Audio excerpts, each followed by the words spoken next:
മുഴുവൻ ആളുകളും റമദാനിന്റെ പകലിൽ നോമ്പെടുത്തിരിക്കണം.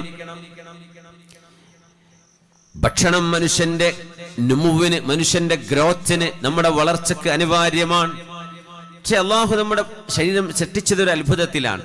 ആ വെള്ളവും ഭക്ഷണവും നിരന്തരം കൊടുക്കണമെന്നില്ല. കുറച്ച് പിടിച്ചു വെച്ചാലും ശരീരം വർക്ക് ചെയ്യും.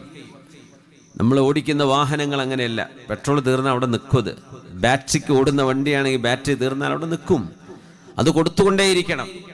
നേരെ മറിച്ച് മനുഷ്യൻ്റേത് അങ്ങനെയല്ല. അള്ളാഹു നമ്മുടെ ശരീരത്തിൽ കുറച്ച് സ്റ്റോറേജ് കപ്പാസിറ്റി തന്നിട്ടുണ്ട്. 4 ദിവസം ഭക്ഷണം കഴിച്ചില്ലെങ്കിലും പിടിച്ചു നിൽക്കാനുള്ള കഴിവൊക്കെ അള്ളാഹു തന്നിട്ടുണ്ട് ശരീരത്തിന്.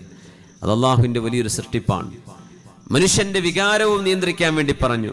ഭാര്യ ഭർത്തൃ ബന്ധം പകൽ സമയങ്ങളിൽ റമദാനിൽ നിഷിദ്ധമാക്കിയിരിക്കുന്നു അല്ലാഹു സുബ്ഹാനഹു വ തആല. കണ്ണുകളെയും കാതിനെയും മനസ്സിനെയും ചിന്തകളെയും നിയന്ത്രിക്കാൻ പറഞ്ഞിരിക്കുന്നു. ഇതൊക്കെ അള്ളാഹുവിൻ്റെ വലിയൊരു നിയമമാണ്.